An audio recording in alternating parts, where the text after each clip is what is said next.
Hi guys, we're from Taylor's University. In this M.O.V.E project, we will talk about emotional regulation. This matter refers to the TGC 5.2, regulation one's emotion and maintain effectiveness under stress. This project carried out by Group 3 includes Ivina, Aulia, Gigi, Zeye, and Chauru. The scopes of discussion are as follows. The first one is emotional regulation definition. The second, emotional dysregulation. The third, consequences of poor emotional regulation. The fourth, emotional regulation scale. The fifth, emotional regulation skills. And the last, conclusion. Emotional regulation is defined as the regulation or adjustment of emotion through some action or strategy due to the demands of the internal and external environment. It's a functional response of an individual to maintain internal and external adaptations. By successfully managing our emotions, we not only facilitate work performance, but also enhance our relationship with people such as family, friends, and loved ones. It's also a way to learn how to self-regulate emotions. Emotional dysregulation is a term that is used by the specialists, and emotional dysregulation is a mental health issue that are weakly managed and deviate from the accepted range of positive reaction, and mostly it comes in association with other mental health issues such as depression, stress, or extreme mood polarities. There are a list of symptoms of emotional dysregulation. First, sudden and unexplained anger outbursts. Second, somatoform symptoms not caused by any medical conditions and remain unexplained by medical professionals. Third, self-destruction or self-harming behavior. Fourth, difficulty in building and maintaining healthy social relationships in personal and professional fields. Fifth, attentional dysregulation. And sixth, hypersensitivity and poor self-control. Poor emotional regulation can lead to a lot of consequences. First, trouble sleeping. Second, struggle to let experience to go or hold grudge longer than someone should. Third, get into minor argument that you blow out of proportion to the point that you end up ruining relationships. Fourth, experience negative effects on your social, work, or school functioning. Fifth, develop a mental disorder later in life because of a poor ability to regulate your emotions, such as depression. Sixth, develop a substance abuse problem or addiction, such as smoking, drinking, or drugs. Seventh, engage in self-harm or other disordered behaviors, such as restrictive eating habits or binge eating. And lastly, trouble resolving conflict. We can use some quizzes to understand the ability of regulate our emotions and target our problems. Here are the disease questions that you can answer to build up your score. Please pause for a while and think carefully about the disease question and record your score for each one. When you have finished this page, please continue to the next page. When we have completed these 36 questions, please add up the point you receive for each question. The higher the score, the weaker your emotional regulation ability. This tool is particularly useful in helping patients identify areas where they need to grow in coping with their emotions, especially those with borderline personality disorder, generalized anxiety disorder, or substance use disorder. This skill measures an integrated conceptualization of emotion regulation, which includes not only regulation of emotional arousal, but also awareness, understanding, and acceptance of emotions, and the ability to act in a desirable manner regardless of emotional stage. Those 36 questions are divided into 6 categories of topics, which is not accepting emotional reactions, difficulty engaging in purposeful behavior, difficulty with impulse control, lack of emotional awareness, limited access to emotion regulation strategies, and the last one is lack of emotional clarity. There are a variety of emotional regulation skills for us to master. And now, I will focus on mindfulness and cognitive repressor. Mindfulness is a special state of being. It is noticing one's own present experience. We all tend to speak to ourselves and narrate our lives, but we don't actually listen. It is all very habitual and unconscious. With mindfulness, we notice our emotions, we listen to the words, the sensations, and the images associated with our feelings.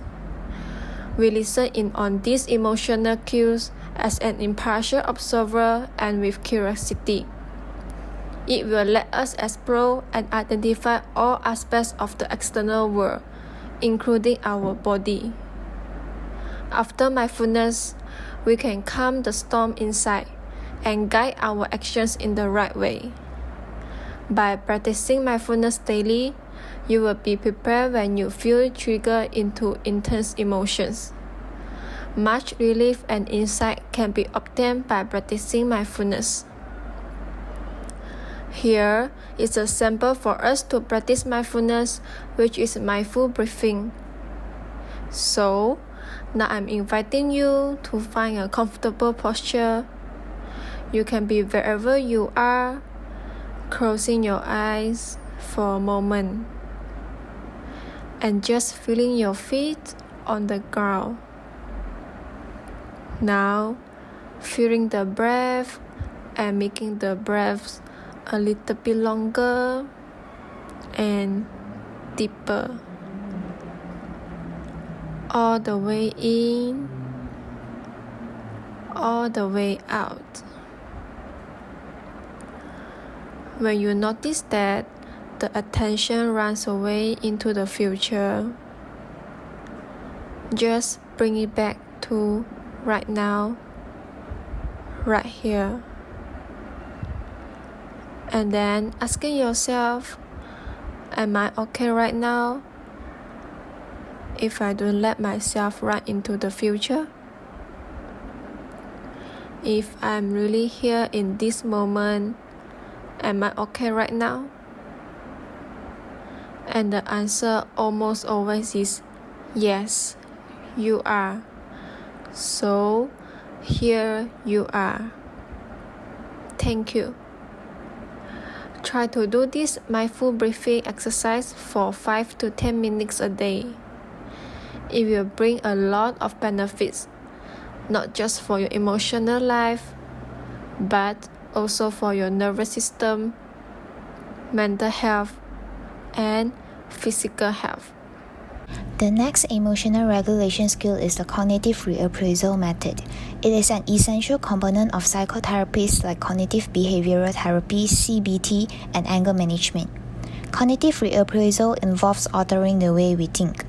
It includes practices such as thought replacement or situational role reversals, where we try to look into a stressful situation from a whole new perspective. For example, we can replace thoughts like, my group mates are so unpolite and not being cooperative, this isn't even my problem, with alternatives such as, what are some other ways to see this? They probably are busy with some other assignments or overwhelmed with other issues, thus forget to reply my text messages at that moment. By doing so, we gain a broader and better perception of our problems and react to them with more positivity. One of the models that are commonly used as a treatment in CBT interventions is the ABC model proposed by Albert Ellis. The main idea behind the ABC model is that one does not necessarily have to change their environment to become happier and healthier. They simply have to recognize and change their reactions to their environment.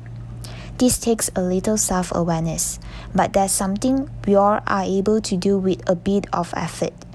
The ABC model have been shown to be effective in reducing symptoms of depression and anxiety as well as reducing dysfunctional thinking, while increasing self-esteem and feelings of hope. In fact, the ABC model partially works by making clear this connection between their beliefs and their emotions, which helps people see that the events around them do not need to dictate their emotions. Now, let's look into how the ABC model works.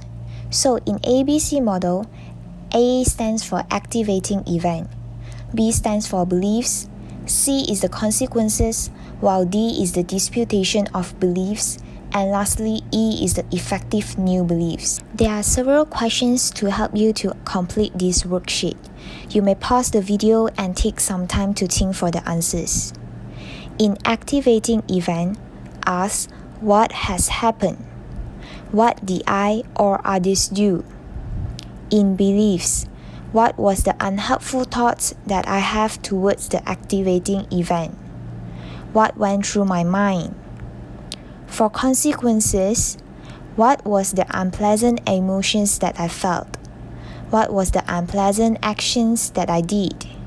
And what was the unpleasant results of my action?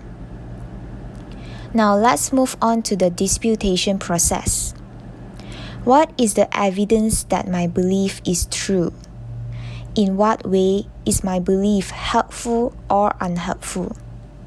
And lastly, for effective new beliefs, what helpful or self-enhancing new belief can I use to replace each self-defeating or dysfunctional belief?